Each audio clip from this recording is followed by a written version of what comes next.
minnst fólk orðið svo viðkvæmt líka, það allir í fíli yfir öllu og alltaf, og þú ert það rosalega mikið að fólki alltaf móðga fyrir hönd annara. Þannig að það segir mér alveg að fólkið sem að vinnur í stofnunum hefur lúmskan húmor fyrir því sem að ég að gera, af því að það veit hvað kerfi getur verið klikkað. Og þú veist, það ekkert eðlilegt ef að þú ætlar að opna eitt bakari í Reykjavík og þú að bíða í 1 ár eftir að fá leyfi til að kveikja ofnunum og henda snúðunum inn. Ég held að séu rosalega margir stjórnmálamenn sem koma fullir eldmóði á þing en svo rekast þeir alls staðar á veggi embættismannakerfið, þú ert svolítið í völundarhúsi til þess að finna réttu leiðina til þess að gera þær breytingar sem þú vilt gera. Það sem maður heyrir það bara að það orðið fleiri deildarstjórar og forstöðumenn og yfirmenn og allt þetta píramidi snýr við öfugt. Góðan daginn og velkomin í hlaðvarpið Ein pæling. Þessi þáttur eru boðið fiskhúsi.is, bæjarins bestu pilsur, Happy Hydrate, Alvöru Bón og Polsen. Nú ef þú ert að hlusta á þetta á almennri veitu, þá ferðu inn á partus.is/ein pæling til þess að fá hana þátt á undan öðrum og án auglýsinga. En fyrir ykkur sem eru að hlusta, þá vil ég eindregið hvetja ykkur til þess að eiga viðskipti við þessi fyrirtæki, því þrátt fyrir það að þau séu ekki sammála mér allt, að þá þetta fyrirtæki sem að standa undir málfrelsi á Íslandi og það nákvæmlega það sem þetta hlaðvarp stendur fyrir. En víkjum okkur á þættunum, gjörið þið svo vel. Jæja, Árni Árnason, hvað segirðu gott? Bara allt fínt. Það ekki? En þú? Ég bara hress. Líf að fara vel með þig? Já. Það ekki, út í sumarfríi? Já, það vísu síðasti dagurinn. Síðasti dagurinn? Já. Og heiðurinn með mér, það bara heiður. Já, algjörlega. Herðu, þú ert ýmislegt, ég myndi segja grínisti. Myndirðu skrifa upp á það? Það var nú ekki ætlunin, en skal ég segja að ég er búinn að fara í einhver stand-up í svona veislum og svona uppákomum sem kom óvænt eftir þessi myndbönd mín. Þannig að sumir kalla mig það, já. Það er allt í lagi. Og fyrir þá sem að ekki þekkja, að þá ertu sem sagt grínisti í þá veru að þú ert að birta myndbönd að þér þar sem þú ert í ákveðinu listforms atgerfi sem heitir Uglatré eða Uglatré. Já, Uglatré. Já. Máli er að ég hef haft mikla skoðanir á samfélaginu okkar og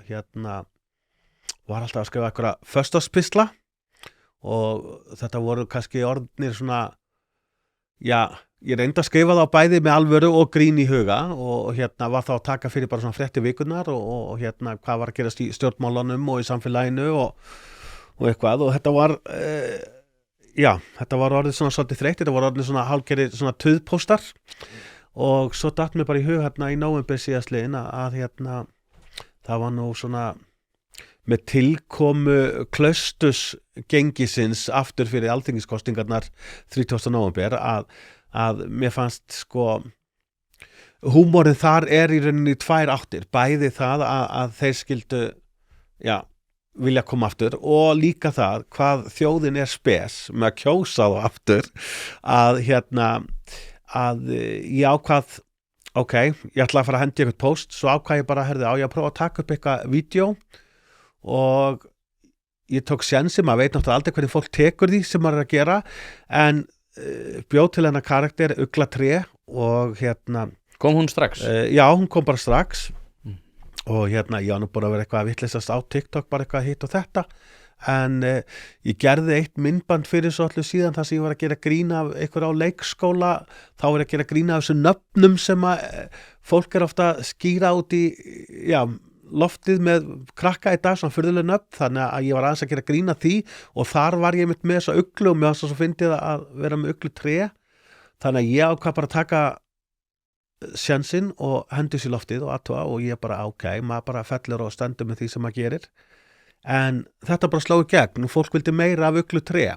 þannig að ég fór að nota Uglutré, í flestu tilfellum er hún að vinna hjá einhverju ríkistofnun, hún flakkar á milli stofnana og með henni er vinkonunnar Gógó sem hefur aldrei sést í mynd og þar er ég í rauninni, þetta er ádeila fyrst og fremst á kerfið okkar er stórt og þunglamalegt og það á það til kerfið er í rauninni oft ekki að vinna með almenning í landinu og þú veist, þetta er svolítið svona eins og í Little Britain það er alltaf computer says no þannig að þegar maður póstar sko sannleikanum eða einhverjum sannleikskornum og maður kryddar þetta með einhverjum húmor, þá á það greinilega betri leið til almennings en kannski einhverjir tuðpóstar. Þannig vatt þetta upp á sig og hérna hefur slegið í gegn, og eins og komst inn á þann að þá með grínið að þá ég búin að fara með nokkur svona stand-up, svona lítil bara í nokkrar viðburði, þannig að þetta aðeins svona að fara að vinda upp á sig. En það greinilegt að þjóðin hefur haft gaman af uglutré, því að það alveg ótrúlega viðbröð sem ég er búin að fá, en ég næ samt meira til kvenna. Það konur sem hafa meira gaman af uglutré heldur en kallmenn, en það bara skemmtilegt svona með það sem að sér. Já, en þetta samt, sko, ég nefnilega bjóst við að þegar að þú komst hingað, ég vissi nefnilega ekkert sko þig að undanskildu þessu, og það sem að ég veit ekki, ég hafði svona grunum að þetta væri ákveðin ádeila, en ég hafði samt líka ákveðin grunum að þú myndir koma fram og segja svona, já, nei, ég er nú bara eitthvað að fíblast og gandast en mér finnst þetta mjög áhugavert sko í sambandi við út af því þú talaður sko þennan svona félagslega slagkraft sem að samfélagsmiðlar geta haft. Stundum virkar það bara alls ekki, eins og maður sá sko fyrir síðustu kosningar, þá voru stjórnmálaflokkar, Samfylkingin var frekar fyndin í þessu að ég heldur að það hefði ekki endilega verið stærsti flokkurinn út af þessu, en þá voru stjórnmálaflokkar að koma með frekar svona léleg TikTok-myndbönd, þar sem þeir voru einhvern veginn að reyna svona að ná til unga fólksins, en mér finnst það sko mjög áhugavert og þú segir þannig að þetta ádeila sem að hefur meiri slagkraft heldur en kannski einhverja skoðanapistlar, og jafnvel ef þú væri bara að segja þína skoðanir í myndavélina, að það myndi það ekki hafa sama slagkraft. Já, sko, ég held fyrst og fremst líka sko að hversu oft grípur þú sjálfan þig af að það einhver Jón Jónsson út í bæ sem þú þekkir ekkert, þú veist, bara eins og til að mynda ef ég myndi skrifa eitthvað tuðpistil og láta birta á Vísi og þú sér bara mótmæli þéttingu byggðar á höfuðborgarsvæðinu, myndirðu nenn að lesa enn eitt pistilinn? Nei, það er nefnilega málið. Bara hlutirnir hafa... Ég er enda að gera það sko, og ég er í þessari vinnu, en ég held að flestir myndi ekki. Já, flestir ekki, þú veist, ég meina, þetta er orðið þannig að skal ég segja þessi samfélagsmiðlar, þeir geta kasta fram myndböndum eða upplýsingum á 2-3 mínútum, staðan fyrir það að þú sett að lesa langa pistil. Ég held að fólk sé svona yfir höfuð, þú ert að vera mjög rampólitískur held ég,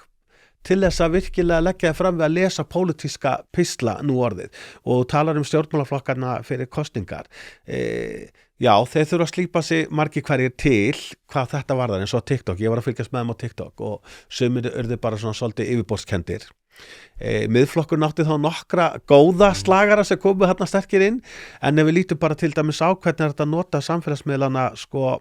sjáum til dæmis Halli Tómasdóttur, forseta Íslands, þarna var án efa ungt fólk sem aðstofaði hana með TikTok fyrir forsetakosningarnar, og það var bara mjög gott, og hún náði vel til ungs fólks og hún náði einhverju tengingu og líka var að mæta upp og koma með ungu fólki og eitthvað, en TikTokin hennar voru ekki tilgerðaleg. Þú veist, þau náðu áhorfi, og það er það sem skiptir máli. Það er sko 50 einstaklingur fyrir ekki til bara eitthvað fullt á TikTok og í nafni eitthvað stjórnmálaflokks til að laða að kjósendur. Það þarf að vinna þetta miklu dýpra og betra til þess að það skili einhverjum árangur fyrir stjórnmál, því að stundum verður þetta bara kjánalegt og fær kannski áhorf bara fyrir að vera fyndið og kjánalegt, en ekki að því að fólk bara herði, vá, ég ætla að kjósa þetta flokk. Það þarf svolítið að vega og meta hvernig þú vinnur hlutin á samfélagsmiðlana. Já, þetta er mjög áhugavert sko, líka út af því að upplýsinganeysla, og ég hef verið að fjalla um þetta mjög mikið, upplýsinganeysla hefur breyst svo mikið að við erum bæði að sjá að svona úr línulegri dagskrá hefðbundina kannski fjölmiðla, þá hafa þeir kannski minna vægi í því upplýsingaminstri sem að fólk leitar í. Ég tek til dæmis eftir að sístækkandi hópur og er orðin bara nánast held ég sko allavega 40% ef ekki helmingur að minn hlustendum er bara ungt fólk, töluvert yngri en ég, og en ég sé aftur á móti að þau eru mynd að leita sér upplýsinga á samfélagsmiðlum og annar staðar. Mér finnst það rosalega sko áhugaverð breyting sem að einhvern veginn, ég ætla að leyfa mér að segja, við höfum ekki kannski alveg gert okkur jafn mikið grein fyrir og ég tel að sé raunin. Hlaðvarpið er í samstarfi við fyrirtæki sem hafa sett svip sinn á íslenska menningu og eitt þeirra eru Bæjarins bestu pylsur. Ég og þú vitum alveg að þegar við fáum okkur pylsu sem er ekki frá Bæjarins bestu og þá vildum við að svo væri. Það segir það í orðinu, þetta eru Bæjarins bestu pylsur. Þið vitið það, ég veit það, skellið þessu hlaðvarpi í eyrun, farið á næsta sölustað og kaupið ykkur tvíhleypu ásamt einhverju góðu að drekka. Bara eins og með fréttatímana, þetta er annar slagkraftur og kannski er þetta bara út af því að kannski var þetta ekki, maður var ekki til maður var yngri og horfa endilega á fréttinar en þetta er samt búið að breytast rosalega hratt í átt að þessu að svona samfélagsmiðlar og kannski öðruvísi öðruvísi búið til efni sem er búið til öðruvísi sem hefur meiri svona slagkraft Líka bara aðgengi fólks í dag að öllum upplýsingum á netinu, fréttaveitum þegar kemur að fréttatímanum á kvöldin að þá er maður eiginlega bara svona gamalli hefð að horfa en þú veist í rauninni nánast allt hvað er í fréttanum því að þær eru svolítið svona old news loksins þegar að fara í loftið þannig að ungt fólk er ekki að missa sig við fréttatímanum í dag eða línulegri dagskrá og það held ég að sé nú eitthvað sem að við verðum átt okkur á að línuleg dagskrá og bara sjónvarpsstöðvar í þeirri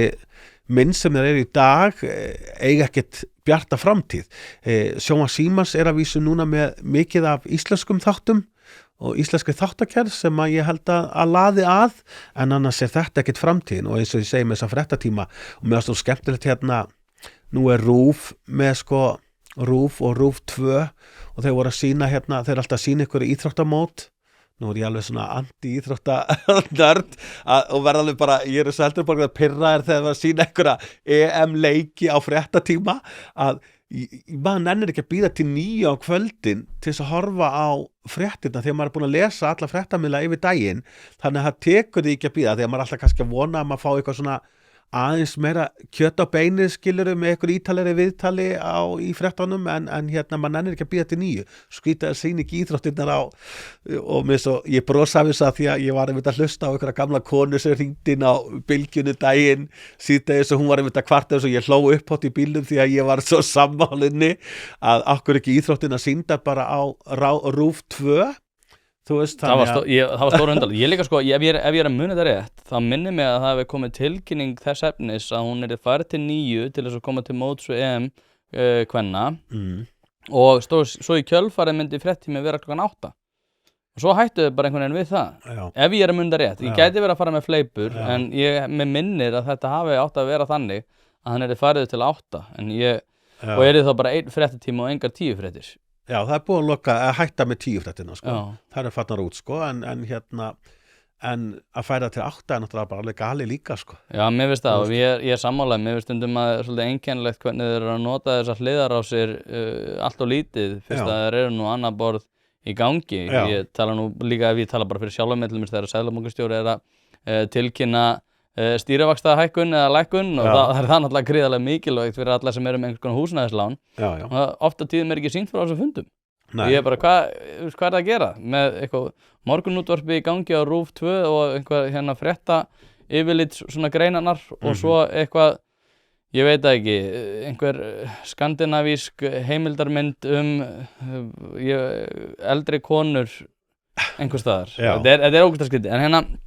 færum okkur aðeins yfir í ádeluna þú gagnrýnir opinber kerfi og gerir það býsna vel og eins og við erum búin að koma inn á það er töluvert betri og meiri slagkraftur heldur en í kannski bara svona hefðbundum skoðanapislum frá einhverjum alþingismönnum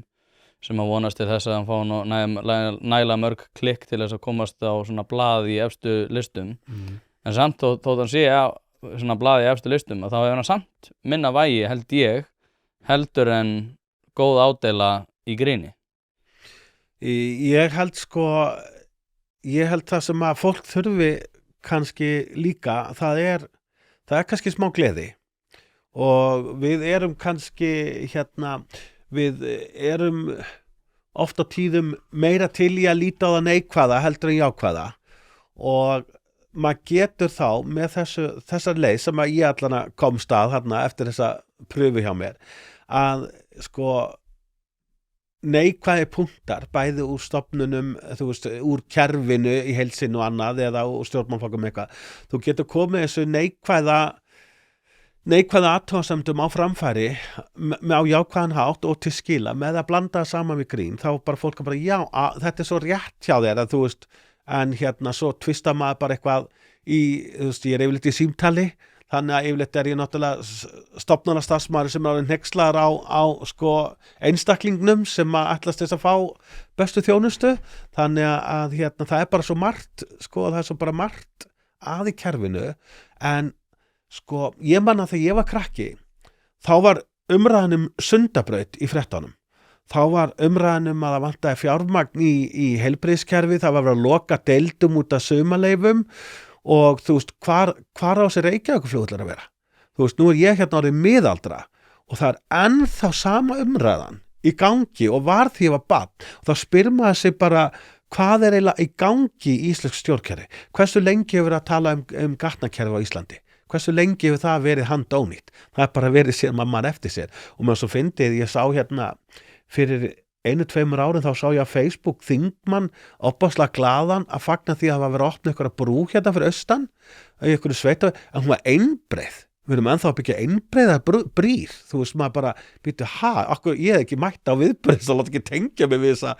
einbreiðu brú. Að þetta sko, að skipti svo máli hvernig kerfið unnið og við virðumst bara endalaust vera bara eins og hamstur í hlaupahjóli. Þú veist að, já, ég bara sammála. Sko, það gerist ekki neitt. Annað dæmi þetta að ég heyrði í samgönguráðherra Óli Ármannsssyni sem ég reyndar fíla á gælla. Já. Og hann kom í fréttir og sagði heyrðu, við erum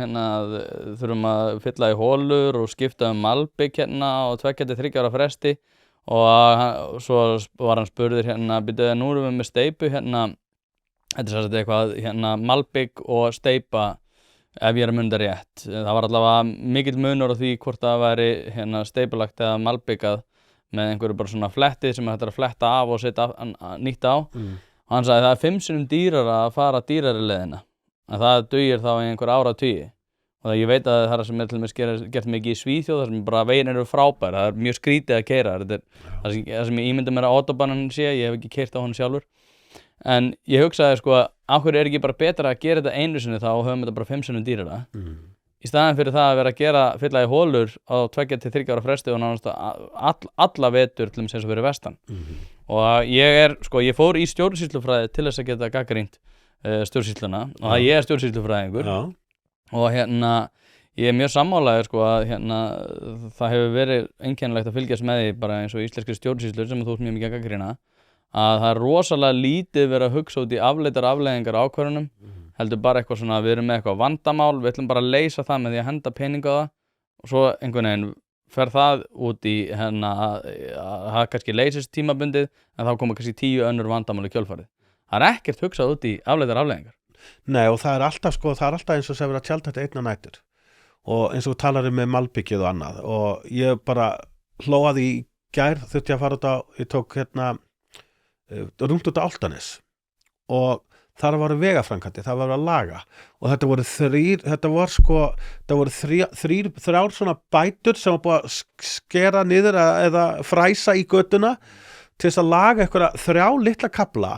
og þú veist, við erum að tala sko, þetta voru kannski 2 metrar sinnum 1, 3 partar svoleiðis, en samt var restin af veginum alveg að, það var bara eins og að vera að henda eitthvað sem að láta lítið út fyrir að segja vera að laga vegina, en þetta er svona einhver bútasaumur hinga á þanga sem að skilar engum árangri og svo fór ég norður í sumar og ég alveg bara, já, er ennþá verið að leggja olíuklæðninguna, þú setur olíu og setur bara möl sem spýtist, brjóta aðra hverja framrúða á bílum, þetta skilar engum árangri, þannig að það virðist endalaust, þetta er svo að moka bara í botnlausa tunnu því að það er ekkert hort til framtíðar og þú nefnir, mér minnir ef ég mann rétt, mér minnir að hluta hringbraut hér í Reykjavík hafi verið steypt eða notað eitthvað efni sem var notað til dæmis í Hvalfjarðargöngin, þurfti ekki að líta á það í áratugi en eins og þú segir 5-falt dýrara en það lifir lengur og skal ég segja þér, er það ekki það sem við viljum? Þegar þú ferð að kaupa bíl, viltu ekki kaupa bíl sem hefur þann standard að hann er með litla bílanatíðni endist lengur, getur keyrt hann meira eða ætlar að kaupa drusluna einhver skrjóð sem ég er alltaf með á verstaði. já, og lifir kannski í 1,5-2 ár og og segir, og alltaf bílar og þú ert bara alltaf með viðgerðarkostnað staðar fyrir að kaupa aðeins dýrari bíl sem í lagi þú veist, þetta bara svona common sense en við erum bara endalaust í þessu, þetta sama eins og með landhelgisgæsluna núna sem horfa fram á það að biðtími þyrlunar sé lengri af því að það ekki til 1 milljarður til þess að hafa þyrlusveitina á standby, þú veist, á staðnum að 1 milljarður og þetta getur skipt sköpum þegar bílslis, veikind og annað sjóslis, eitthvað það getur skipt, mínútu skipta máli en nei, þá erum við að spara milljarð með að láta að vera bara heima hjá sér hinga á þanga, svo kemur útkall það eiga allir eftir að keyra í gegnum náttúrulega frábæru traffíkina í Reykjavík til þess að þyrlan komist í loftið til að bjarga mannslífi en við erum að spara milljarð Einmitt, og það nú ekki eins og við séum að eða milljarð í einhverja vitleysu einstæðar annar staðar sko. Nei, alls ekki Hlaðvarpið er í samstarfi við fyrirtæki sem hafa reynst mér vel og eitt af þeim er Happy Hydrate. Happy Hydrate veitir þér öll þau steinefni sem þú nauðsynlega þarft á að halda. Ég var alltaf skeptískur á það hvort það væri gott yfir höfuð að vera að taka einhvers konar viðbótarefni en eftir að ég byrjaði að nota Happy Hydrate hef ég einfaldlega orðið betri maður. Mér líður betur, kem meira í verk og dagurinn verður einfaldlega betri. Þetta er dagskammtur af C-vítamini, engin gervisykur, dregur úr þreytu, inniheldur nauðsynleg vítamin og bara heilt yfir frábært. Því mæli ég eindregið með því að þið notið Happy Hydrate og skál fyrir því. Ég sko þetta er ótrúlega fyndið út af því að nú náttúrulega líka hefur verið mikið til umræði eins og með heilbrigðiskerfi, eins og með menntamál og annað. Og það er alltaf bæði þarf miklu meira fjármagn en líka það megi alls ekki vera að setja neitt í einkarekstur. Og nú er ég ekki einhver harður stuðningsmaður þess að allt fari bara í einhvern einkarekstur þó svo ég tel að einkarekstur geti bætt mjög mikið á ýmsum sviðum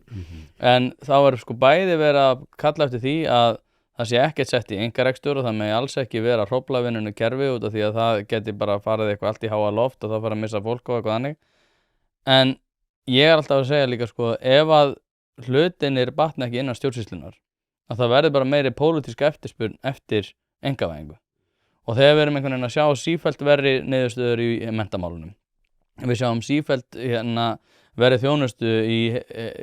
málefnum varðar heilbrigðiskerfið að þá einhvern veginn ég sé ekki fyrir mér og þess vegna var ég líka þess vegna langaði mig að fá þig og ég hef séð að þú ert að gagnrýna þetta líka í gegnum þínu stuttu myndbönd en ég einhvern veginn ég skil ekki á hverju það er ekki meiri vilji til þess að reyna að laga ákveðna flöskuhálsa bara ef við tökum bara eitt dæmi kulnun ég veit að það er eldfimt að tala um þetta en þegar við erum að sjá á þessum sviðum að 40% starfsmanna eru á ákveðnum sviðum í kulnun að þá er það eitthvað sem þá er eitthvað að gerast þar sem að þarf að bæta úr vandinn þar er ekki skortur á fjármagni hjá fólki sem að þarf að komast í kulnun ég veit það er eldfimt fyrir því að grípa þennan bolta Já, þetta er áhugavert það sem að þú talar um menntamálin og heilbrigðismálin við höfum séð unga stjórnmálamenn koma á þing og komast kannski til valda svo það er svo einkennilegt að maður er búin að fylgjast með þessu í mörg ár þú veist, ég lærði stjórnmálafræði og ég er búin að vera að velta fyrir mig stjórnmálum bara frá því ég var 16 ára en það er í rauninni að þú verður ráðherra þá er oft eins og bara embættismanna kerfið nú er ég að tala svona óvísindalega staðhæfingar út í loftið þú veist, bara kaffispjall já, kaffispjall hjá okkur að málið er það er oft eins og þú bara einni nóttu þá ertu orðin samduna kerfinu þegar þú kemst til valda þú ert búin að sjá kannski einhvern stjórnmálamann með frábæra hugmyndir og svo kemst það til valda þá spyrir maður bara hvað er púðrið og ég ætla að koma með samsæriskenningu hérna við erum alveg gaman að þeim tekur samt ég er ekki trömpisti að maður velti fyrir sig bæði með heilbrigðiskerfið og menntamálakerfið að ég fæði ofta tilfinninguna að það séu svona hvað ég segja klíkur kannski ekki alveg klíkur það er svona, ég ætla bara að nota orðið klíkur læknaklíkur og skólaklíkur að það er eins og að megi ekki breyta neinu í kerfin, það bara eins og nýjir öflugir stjórnmálamenn sem vilja gera breytingar, þeir lendi bara á vegg og skal ég segja þér ég einhvern veginn bara á því eins og til þess að menntakerfi okkar að við hljótum að þurfa að fara að kasta því aðeins upp í loft og þá er það grunnskólakerfið, kasta því aðeins upp í loft og skal ég segja breyta til því að nú sko eins og við töluðum áðan bara upplýsingaflæðið á netinu, gervigreindin, allt þetta sem er komið, börn og unglingar þau hafa svo greiðan aðgang á upplýsingum. Þetta er ekkert eins og í gamla daga þegar við höfðum bara bókina og þú nefndir ekki að lesa það fyrir tíma, þannig að þú varst kannski að reyna að glósa eitthvað sem að kennarinn sagði í kennslustundinni svo þú þyrftir ekki að lesa fjárhagsbókina, að núna bara eru börn og unglingar bara miklu færari en og veita oft meira heldur en bara fulláttir marga hluti sem að maður hefði ekki kynnt sér og ég held að skólakerfið sé komið í svona smá ógöngu með þetta og það er náttúrulega með ólíkindum að við séum 2025 og við séum að útskrifa úr grunnskóla börn sem eru ólæs og eða með það er bara fyrir neðan að það já, það er bara með lítinn lesskilning og þá spyr maður sig hvað þarf að gera og hvernig er hægt að púsla þessu þannig saman og byggjit út frá einhver áhugasviði, það er ekki bara við lesum, eða hvað sem bækur heita, getum við ekki notað einhvern veginn tæknina til þess að koma þessu áleiðis og við getum mennta börnin okkar betur. Svolítið eins og myndböndi þín, bara hugsa upp á nýtt hvernig við getum pakkað þess inn. Stokka upp kerfið og ég hef nú ekki kynnt mig sérstaklega þessa finnsku leið en ég hef bara búin að heyra eitthvað talað um hana, hún sé að skila meiri árangri og kerfið okkar er líka þannig að strákar virðast verða útundan í skólakerfinu og við sáum dæmi nú bara það hvernig það er að það var nú einn ónefndu grunnskóli hér í Reykjavík sem að var að útskrifa 10. bekk og það var búið að búa til viðurkenningar og verðlaun og það var alla stelpunar sem fengu viðurkenningar og verðlaun, allir strákarnir sátu eftir í salnum og fengu ekkert. Hlaðvarpið er í samstarfi við stöndu og mikilvæg fyrirtæki og eitt af því er Polsen. Polsen.is til þess að skera hvað eina, hvort sem þú þarft að fara í bílrúðu skipti eða einfallega bílrúðu viðgerð, þá ferðu inn á Polsen.is. Ef það er stjarna í framrúðinni þá bara bókaru tíma á heimasíðunni, ferð með hann og hann er tilbúinn samdægurs. Ekki vera með stjörnu í bílrúðinni, Polsen.is, láttu græða rúðuna strax í dag. Og þá spyr maður sig bara, hvernig er upplifun ungra drengja í skólakerfinu í dag? Hvernig getur þetta gengið upp? Við hljótum að þurfa, og ég er ekki að segja að þetta sé algilt, en við eigum náttúrulega að hafa skólakerfi sem að gera sitt besta í að sinna hverjum einum einstaklingi, óháð kyni, en svo náttúrulega erum við líka komið núna náttúrulega í þá stöðu að sumir skólar eru bara með kannski 30 tungumál í skólanum og þá náttúrulega skilur maður vel ef að þú kemur hérna sem hælisleitandi eða barn og þú átt að lesa íslensku, auðvitað skilur maður vel. Þarna vantar líka fjármagn því að þarna er að fara gríðarlegu kostnaður í sérkennslu og annað og maður hefur heyrt það frá íslensku fólki að íslensk börn sem að þurfa sérkennslu sitji stundum á hakanum að því að það er ekki til fjármagn að því að það er að fara í túlkaþjónustu eða annað varðandi nýbúa. Þannig að ég bara heyra þetta sem mjög algengt. Já, þannig að við hljótum að þurfa að stokka upp kerfið og byggja það þá upp og ef við ætlum að hér auka menntunarstig í landinu, þá hljótum við að þurfa að fara komast í gegnum þessar skólaklíkur, ef ég má orða það þannig, að til þess að bæta kerfið og menntakerfið hlýtur að þurfa að þróast í tímanna rás með samfélaginu og því sem er að gerast í tæknimálum og annað, þannig að við þurfum að nota það og ég held eins og með heilbrigðiskerfið, ég held að við séum svolítið þar líka að glíma við læknaklíkur enn og aftur tekja fram þetta samsæðiskenning hjá mér. Þetta er ekki samsæðiskenning, ég get bara upplýst um það að Runólfur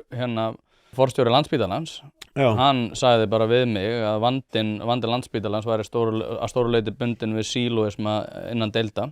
þar sem að deildir væri að hugsa hagsmuni deildarinnar frekar heldur en kannski heildarmengi spítalans, væri að passa upp á það að ákveði fjármagn héldist inni, ákveðnar aðgerðir héldust utan deildarinnar og ákveðnar aðgerðir héldust inni, þannig að þetta er ekki samsæðiskenning. Ég get líka upplýst það að finnska leiðin er þess að þannig að ég er svolítið svona eins og hugsununa bak við þín myndbönd, þar sem að þú ert með áhugahvöt, þar sem að þú byggir þína kennslu á því að reyna að fá nemandann til þess að hafa hvata af því að komast yfir ákveðið námsefni og hafa áhuga á því sem hann er að lesa. Það er að segja, eins og Hermundur Sigmundsson hefur lýst í að ef þú ert með erfiðleikastig og getu, að þá er það alltaf bundið við það að sé einhvers konar lína þannig á milli þar sem að erfiðleikastigið samhæfist getu. Og ef þetta er allt og auðvelt að þá sýnur ekki náminu áhuga, og ef þetta er allt og erfitt þá farið heldur ekki hvata til þess að sinna náminu. Heldur þarf þetta að veita þér ákveðna ágjöf sem er í þínu, svona undir þeirri getu sem að þú getur borið. Og þetta er það sem að Finnska-kerfið er svona í grunninn, eins og ég skil það. Ég hef lesið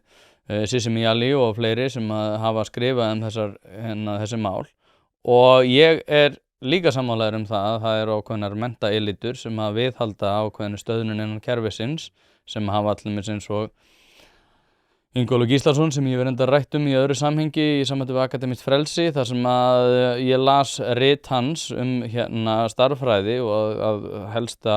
svona markmið kennara ættu að vera umhyggja fyrir starffræði og að byggja á því að umhyggja fyrir samfélaginu myndi auka umhyggju fyrir starffræði, og ellegar gætu krakkar ekki lært starffræði. Og ég hugsaði eins og Theodor Kaczynski eða Unabomber,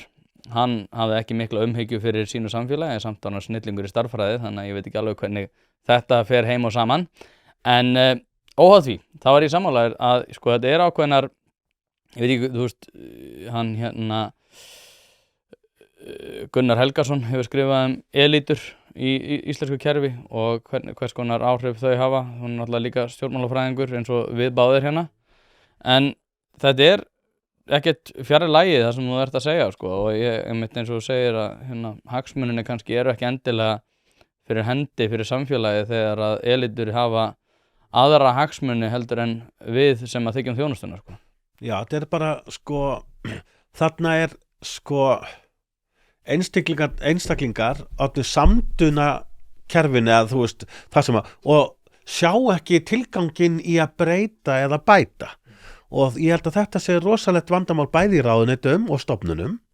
og skal ég segja í menntakerfinu, heilbrigðiskerfinu og víða sem er litið. Við þurfum svolítið, kerfið hérna á Íslandi er rosalega stórt og þungt og svifaseint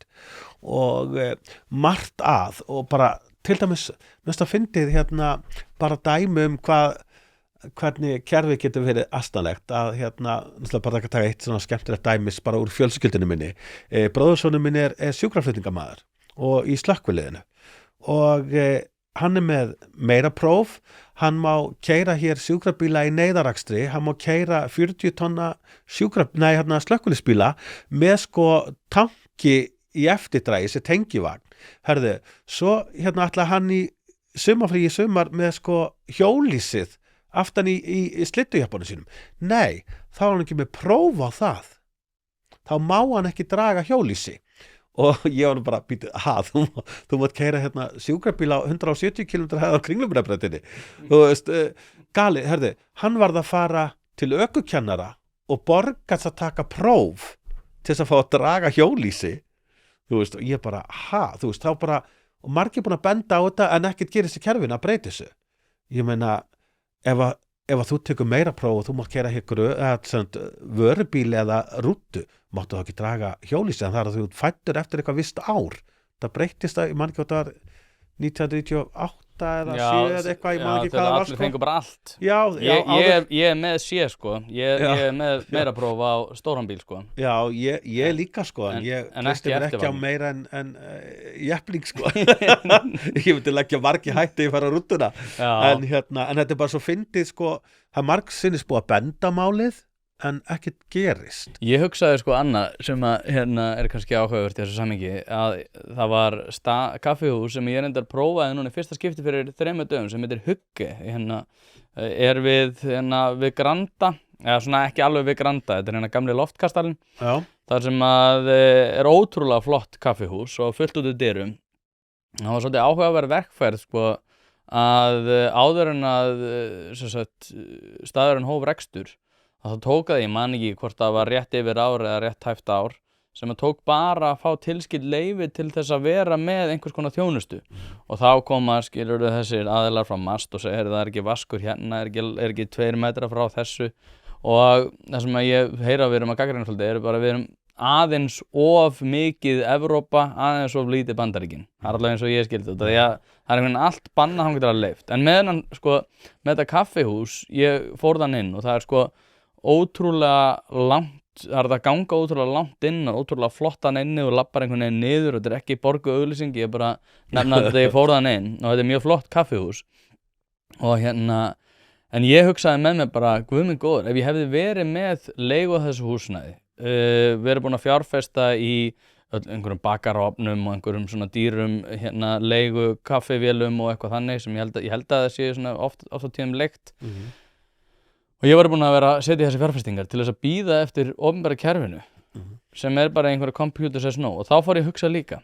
á hversu mörgum sviðum sem hafa kannski minni slagkraft í fjölmiðlum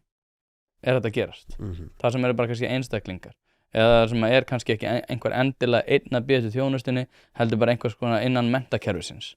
Það sem við erum að sjá síversnandi þjónustu en samt einhvern veginn koma bara einhverjir lobbyistar og segja já nei, hérna er ekkert athugavert. Hlaðvarpið í samstarfi við fyrirtæki sem veita úrvalsþjónustu og eitt af þeim alvöru bón. Við skulum bara vera hreinskilin, ef þér þykir vænt bíliðin þá læturðu gera þetta almennilega og það nákvæmlega sem alvöru bón gerir. Fer með bíliðin, hvort sem það eru alþrif, djúphreinsun, mössun eða hvað eina, þá skellur þér á alvöru bón og lætur degra við bíliðin. Farðu inn á vefsíðuna og tryggðu þér 10 tíma klippikort, þá þarftu bara ekkert að vera að pæla í þessu. Alvöru bón, kíkið á þetta, þið verðið ekki fyrir vonbrigðum. Já, þetta bara sama á til dæmis, ef ég tek dæmi Reykjavíkurborg, að ég let nú gabba mig í það að vera formaður húsfélagsins í blokkinni sem ég bý í Grafarvogi og lost ekki við það, en það í sameign svona lítið stúdíóíbúð, eða lítið 70 og eitthvað fermetrar, sem bara í eigu húsfélagsins og ég fekk þess að snildar hugmynd hvort að við ættum ekki bara fá hana samþykta og bara bæta við einn íbúð í blokkinni og selja og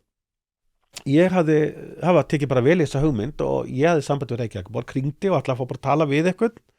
þá gæti ég náttúrulega ekki fengið að tala við neitt, ég að fara á síðuna og senda inn fyrirspurn og það gerði ég, þá fekk ég símhringinguna og skal ég segja þér þá var þetta bara, já, ok, já og ég bara, þetta á fyrstu hæð en það kannski ekki alveg svona einn stóri gluggar þá þarf ég þarf húsfélag að fá eitthvað sem mæla út birtuskilyrði jarðvegur má ekki vera of mikið upp á vegginn að utanverðu og ég spurði það bara, býttu fyrir ekki að hvað með kjallari, þetta ekki kjallari þú veist, en þá þarf ég að fá sérfræðinga frá einhverjum stofum til þess að taka þetta allt út, mæla birtuskilyrði, mæla jarðveginn 700 skall þar já, bara þú veist og ég hringdi og ég mann ekki hvort kostaði 200 eitthvað þúsund að bara mæla birtuskilyrðin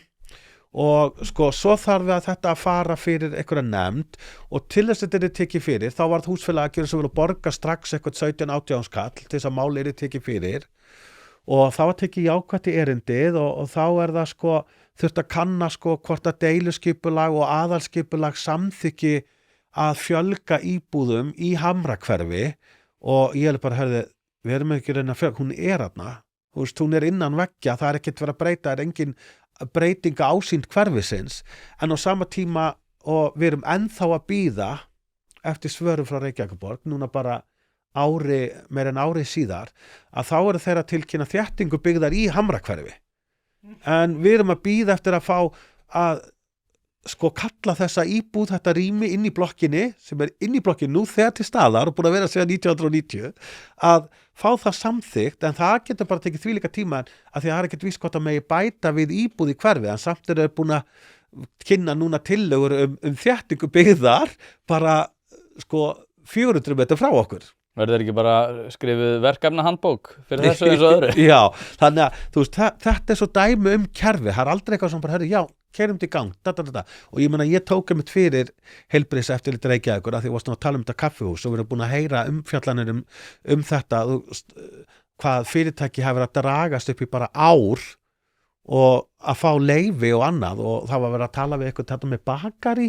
hvað átti eftir að vera? Ég man það ekki eitthvað nýr bæ sem búin að bíða og tapa Það var þetta held ég. Var það þetta? Ég held það, þetta allavega svona kaffihúsa bakari. Já, þannig að var búin að dragast og draga nóttan eins og segir, tapa þvílíku fjármunum og stanslust í stappi og að koma með eitthvað talsmann bara fyrir sig til þess að tala við heilbrigðiseftirlit og bara mætir alltaf veg. Það eins og segja engin svona já, ég ætla að segja bara, það vantar kannski meira svona vilja til þess að vera kannski bara svolítið almennlegur og liðlegur og sveigjanlegur í viðmóti, en það sem að ég hefur að gera, þessi ádeila mín á kerfið og stofnanir og annað og náttúrulega stundum ég að taka hliðarspor og taka eitthvað, ég gerði nú aðeins grína viðbröðum fólks við björgunarsveitin í Grindavík þegar hún var að selja tremphúðnar sem að mér fannst nú bara skemmtileg, ég ekki svona viðkvæmur að fólk alveg bara, minnst fólk orðið svo viðkvæmt líka, það allir í fíli yfir öllu og alltaf, og þú ert rosalega, það rosalega mikið að fólki alltaf móðga fyrir hönd annara, en skal ég segja þér í þessu, þá er þetta verið svo fyndið að ég fengi svona viðbröð, að ég að hitta fólk, maður kannski kíkir á djammið eitthvað og þá ég að hitta fólk sem kemur, alveg bara, þetta er svo geggja, ertu til að taka þessa, þá fólk frá stofnunum að bíða eftir því að uglatré mæti á svæðið og taki sem sagt fyrir sína stofnun og það segir okkur það náttúrulega að auðvitað það þannig þegar fólk í víglínunni fremst á símanum eða eitthvað á stofnunum, auðvitað þarf það bara að fara eftir reglum og eitthvað sem sagt á vinnustanum en sjá alveg bullið og þetta sama, ég tók Landspítalann fyrir líka þá var ég að gera grín að því ég heyrði að var eldri kona eða 8 ára aldri sem ringdi inn á bylgjuna og nú ég alltaf að hlusta á símtölin á bylgjunni því að þau geta verið svolítið fóður fyrir uglu því að fólk að ringja bara hvernig upplifun á mörgu og það var gömul kona sem hringdi inn og hún var, mér minnir þetta hafi verið mjöðminn alveg að fara með hana, hún var bara fangja á eigin heimili, búin að bíða eftir að komast í aðgerð og svo bara fór hún eitthvað að ringja og reka eftir þetta var komið að verða ár, þá bara herði reykjur og gamla konan bara herði nei, þá bara talaði við okkur, þú er búin að hætta í 6 mánuði, þú veist, gömul kona heima með ónýta mjöðm bara fangja nei að því hún reykir þú veist, þetta er svo fáralegt og ég tók þetta fyrir og fekk gríðarleg viðbrögð frá heilbrigðisstarfsmönnum á Landspítalanum sem höfðu samband og sendu mér að þetta væri galið en rétt að stundum væri þetta svona. Hlaðvarpið er í samstarfi við fiskhúsið.is. Fiskhúsið.is er heildverslun fyrir veitingamenn sem vilja það ferskasta og það besta fyrir sína kúnna. Hvort sem það er fyrir veitingareksturinn, hótelreksturinn, mötuneytið eða hvað annað, þá ferðu inn á fiskhúsið.is til að sjá það gríðarlega úrval sem að strákarnir hafa upp á að bjóða. Ef að þú vilt hið ferskasta og hið besta, þá gerir þetta sjálfsögðu almennilega, ferðin á fiskhúsið.is. Það er ekki til sú spurning sem að strákarnir hafa ekki svarið við, þannig enn og aftur fiskhúsið.is til að fá ferskasta og besta fiskinn á landinu. Og þannig að ég gerði grín að þessu og það var svo fyndið að ég heyrði meira þess að frá einum heilbrigðisstarfsmanni að þá var svona morgunfundur á Landspítalanum og staffafundur og þá var byrjað að sýna myndbandið með uglutré taka Landspítala fyrir, þannig að það segir mér alveg að fólkið sem að vinnur í stofnunum sem ég er að taka fyrir hefur lúmskan húmor fyrir því sem að ég er að gera að því að það veit hvað kerfi getur verið klikkað og svo náttúrulega tölum við bara ef við tölum til dæmis Tryggingastofnun sem náttúrulega bara fara lögum öll þessi skerðingar ákvæði á öryrkja og eldurborgara, þú veist, þú mátt varla að fá 20 skall í jólagjöf, þá er bara búið að skerða lífeyriðin eða örorkuna í næsta hálfa árið. Við erum með ofboðslega sérstakt kerfi og ég sá ég glemdi að vista, það var kona á TikToku daginn, ég sá bara eitt TikTok hjá henni, hún sem sagt hafði búið í Þýskalandi og þegar hún fór á eftirlaunaaldur þar, þá fekk hún bara, þú veist, og bara flutt til Íslands, fekk hún bara senda handbók allt sem er í gangi og þar bara áttu rétt á þínum ellilífeyri. þar enga skerðingar. Þetta bara þú sem að þú hefur áunnið rétt og þú færð að bara borga óháð því hvort að þú ert ennþá að vinna 5 tíma eða 30 tíma á mánuði. En hér þetta alveg bara skerðing króna móti krónu, þú veist, þetta svo svakalega kerfislægt en aldrei það sem að mér finnst vanta í íslenskt stjórnkerfi og íslensk stjórnmál smá mannúð og mér finnst vanta stjórnmálin fari núna að snúa svolítið fólki í landinu því að núna erfiðara og erfiðara að vera stjórnmálamaður á Íslandi því að þú getur í rauninni ekki komist upp með hvaða bullshit sem að því að við höfum svo mikinn aðgang að upplýsingum og sérstaklega núna með gervigreindinni þú getur bara fengið allt beint í það ekki eins og í gamla daga þegar þú bara fegst kostningabæklingin heim í gegnum brefalúguna og þú bara já, mér líst vel á þú gast ekkert kynntin þannig lagað nema að fara þá bara í eitthvað djúpa rannsóknir. Núna þetta bara allt svo aðgengilegt. Stjórnmálamenn get ekki verið ennþá að hamast í sérhagsmunagæslu eða vinagreiði með eitthvað. Nú þarf þetta að vera meira upp á borðinu og við þurfum stjórnmálamenn sem að hafa smá mannúð og eru tilbúinir að vinna fyrir einstaklingana í samfélaginu því að þetta snýst alltaf samfélagi sem að það eru einstaklingar hér sem að byggja upp samfélagið og við erum komin á þann stað að fólk lætur ekki bjóða sig hvað sem þannig að nú þurfa stjórnmálamenn svolítið að gera sig í brók og fara að vinna fyrir almenning í landinu og breyta kerfinu og við þurfum að gera kerfið aðgengilegra, við þurfum að gera kerfið meira fyrir almenning í landinu en ekki því miður eins og við sjáum bara nú ég hægri maður og að sjá miðflokkin og sjálfstæðarflokkin í stjórnaranstöðinu núna síðustu mánuði eða frá áramótum hefur bara verið svolítið eins og að fá tannpínu að bara staðið sig gríðarlega illa og skal ég segja þér Íslendingar hafa alveg verið á bakvið ríkisstjórnina með að hækka veiðigjöldin en það sem að og ég styð hækkunina en það hefði átt að gera þetta í þrepum eins og Samfylkingi kynnti í upphafi það farið svolítið Þeir ætla að gera það núna ef ég að skilja rétt Já, og málið það sem að gleymist líka í þessar umræðu að nú kem ég að Suðurnesjum og sjómannsfjölskyldu að það sem að gleymist þarna það að hækkun veiðigjaldana þýðir hjá mörgum útgerðum kjaraskerðing fyrir sjómenn því að það bara þannig að það bara virðist sem engin stjórnmálamaður hlustar á að marga stórútgerðir eru bara með á launasælinum eða þú ert sjómaður þá eru þeir bara með á launasælinum önnur gjöld þannig að sjómenn eru látnir borga veiðigjöldin þannig að það þótt að séu núna vera að berjast fyrir því að setja ekki þetta á og alltaf vera að hugsa útgerðirnar, þetta verður vont fyrir bæjarfélögin og bla bla bla, þetta verður að það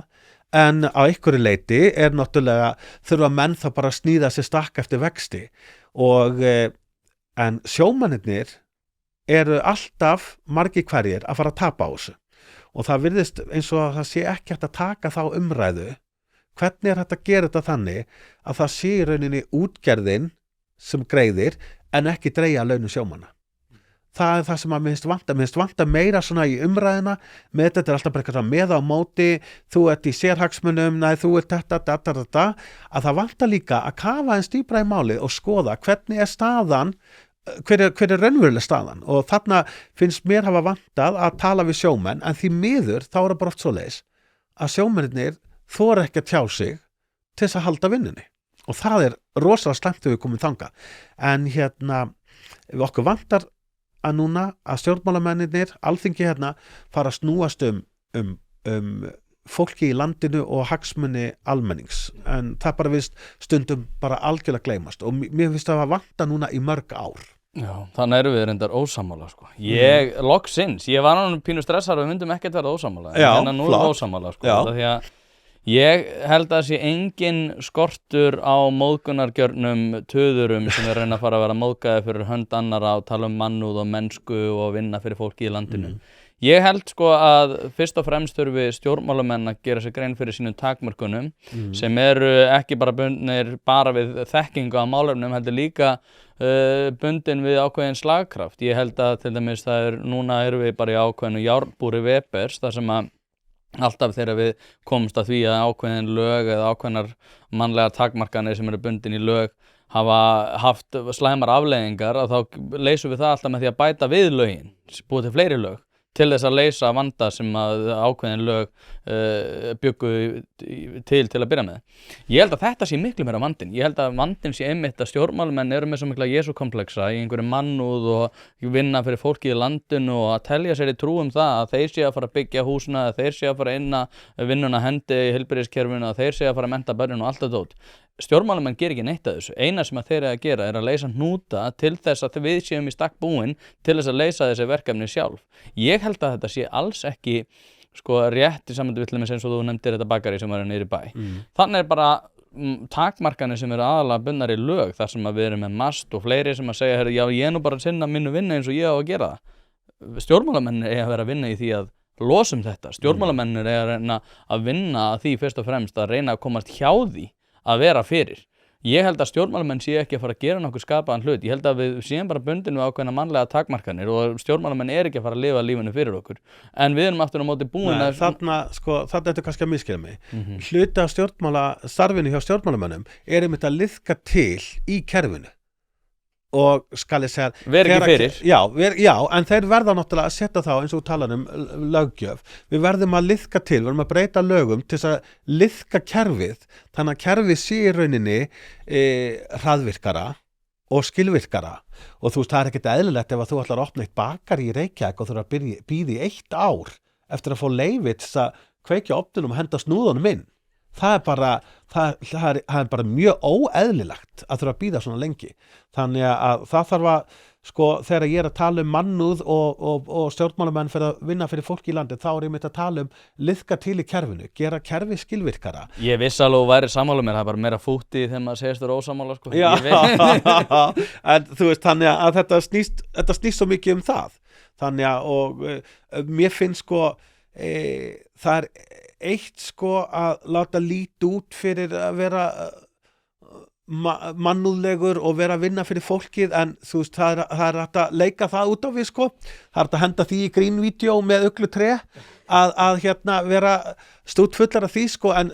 eitt er orð en annað verk á borði, skilur, þannig að það þarf að skal ég segja þér.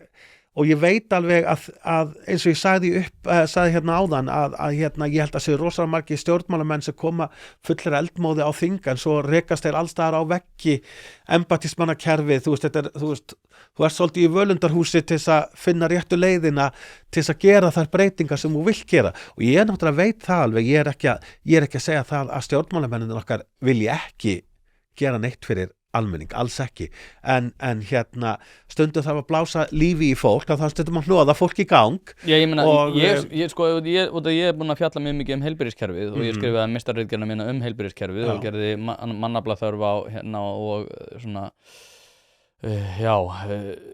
aðfangagreiningu á Landspítalanum, og þar ég fengið gríðarlega mikla þakkir, nákvæmlega eins og þú að tala um fólki sem er innan stofnun. Ég fæ mjög mikla þakkir frá fólki innan heilbrigðiskerfisins sem að sendir á mig og segir, þetta er bara allt rétt og þú þarf að gera eitthvað. En svo er það bara svona breytur sem er að tókast á milli deilda sem að gera það verkum að jafnvel þeir sem að hafa hag allra fyrir að sjónarmiði eða leiðarljósi segja að þau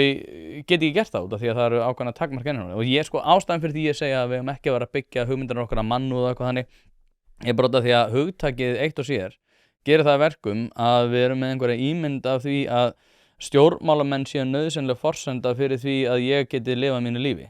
Og ég held að það sé svo vant út af því að það er miklu betra að vera stjórnmálamaður sem klippir borða, það er miklu betra að vera stjórnmálamaður sem byggir húsnæðið, réttir lyklana og segir, vá, séu hvað ég er góð manneskja og hjálpa þessari mannesku. Stjórnmálamaðurinn hins vegar sem er ekki fyrir og segir bara, það er ekki mitt að gera þetta, ég ætla bara að leysa þessa hnúta, hann fær ekki sömu þakki fyrir. Þannig að þetta er líka vandi pólitískrar eftirspurnar almennings í því að við viljum stjórnmálamanninn sem er einhvern veginn að fara að gefa okkur spennan og leyfa okkur að sjúga allan daginn,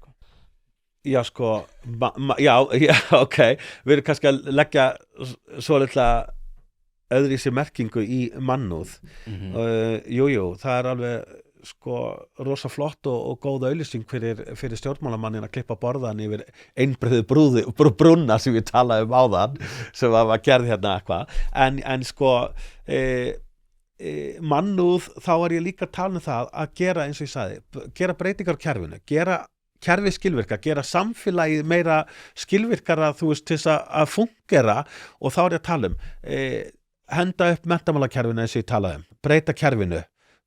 gera það meira nútímavæða menntamálin hennar og sama með heilbrigðiskerfið. Við þurfum líka það sem maður heyrir það bara það orðnir fleiri deildastjórar og forstöðumenn og yfirmenn og allt þetta sko píramidi snýrlik við öfugt. Fólki á gólfinu orðnir fæstilíku við því að þetta allt orðið bara einhverju yfirmenn sem að fara yfir tölur og rannsóknir hvað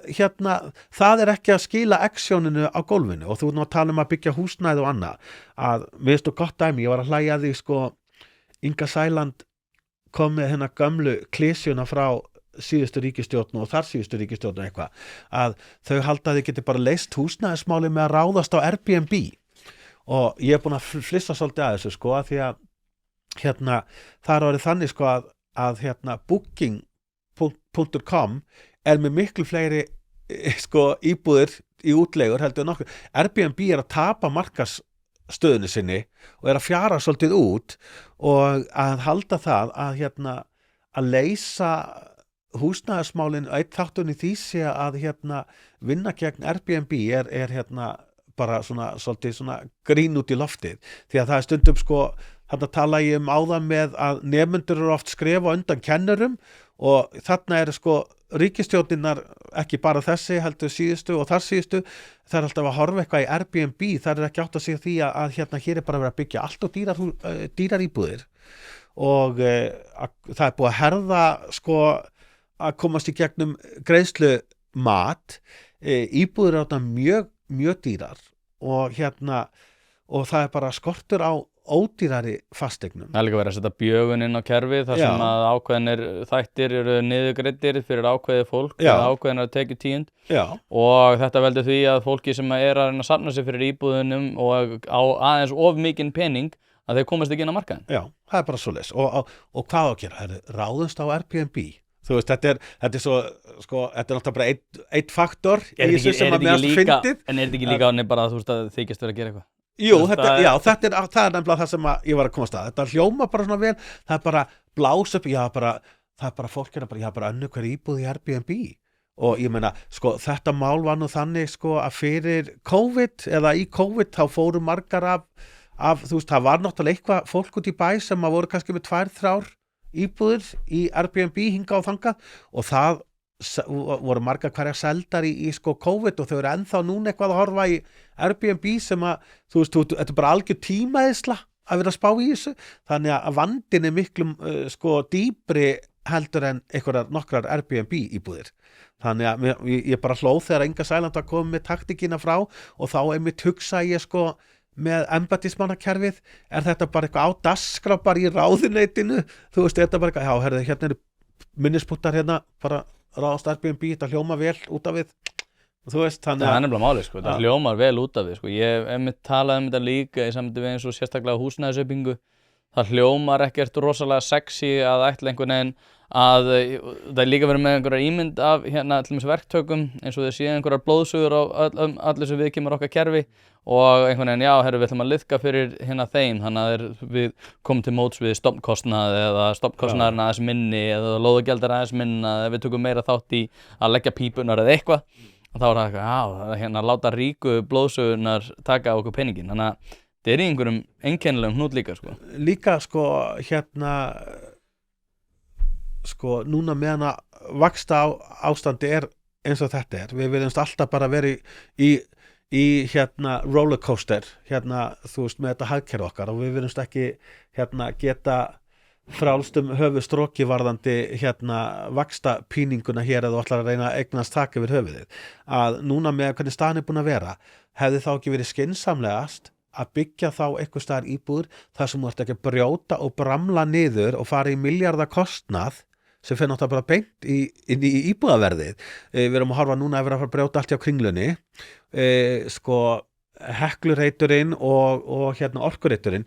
teka fram bæði virðast líta vel út og verða ábyggilega flott og hérna, en var þetta 1300 skall fermetri já, ég að segja það, þú veist, hver að fara að kaupa þessar íbúðir og hérna þannig að sko við mögum ekki gleyma því að byggingaverktakar þeir þurfa að borga sko því líka vexti bara gigatíska á byggingatímanum sem að náttúrulega bara hlæðst, hvað er það? Það fyrir bara beint út í verðið, beint í sko kostnað íbúðarinnar og því að auðvitað ætla þeir náttúrulega ekki að tapa á því að byggja, þeir náttúrulega ekki að byggja til þess að tapa, þannig að það er bara eðlilegt. Nei og líka sko, svo ég skjóta einu þetta er mjög góða punktur, líka það að þeir nýta fjármuni sem þeir fá úr verkefninu til þess að fjárfesta í næsta verkefni, en ef þeir fara að tapa að þá eru þeir ekki að fara inn í næsta verkefni fyrir en kannski eftir nokkur ár því að þeir sjá fyrir sér að fara að tapa á næsta líka. Þannig að sko, akkur var þá ekki farið á meðan staðan er svona, akkur var þá ekki gripið inn og bara fara byggt meira upp í Úlfarsdal eða hvað sem þetta heitir, það sem eru lausar lóðir, það sem þú þarft ekki að fara í hennan gigatíska stofnkostnað sem að rífa niður Hekluhúsið. En ég er ekki að gagnrýna þessa reiti, orkureitin eða Heklureitin, ég hérna benda á praktísk atriði. Já, þetta eru flott hús og allt það, en verði bara fyrir einhverja sérstaka sko. Það er ekki bara ugla tré að taka á þessu? Já, það geti verið. Ég er að vísu sko ég var að leita daginn af búð sko, það var búð í Keflavík sem að hét Járn og skip og brann, það var svona gamla kaupfélagið og þar fannst manni gaman þegar maður krakki, voru svona gluggar til sýnis, svona einingar, þannig að þeir voru raðaðir svona svolítið þétt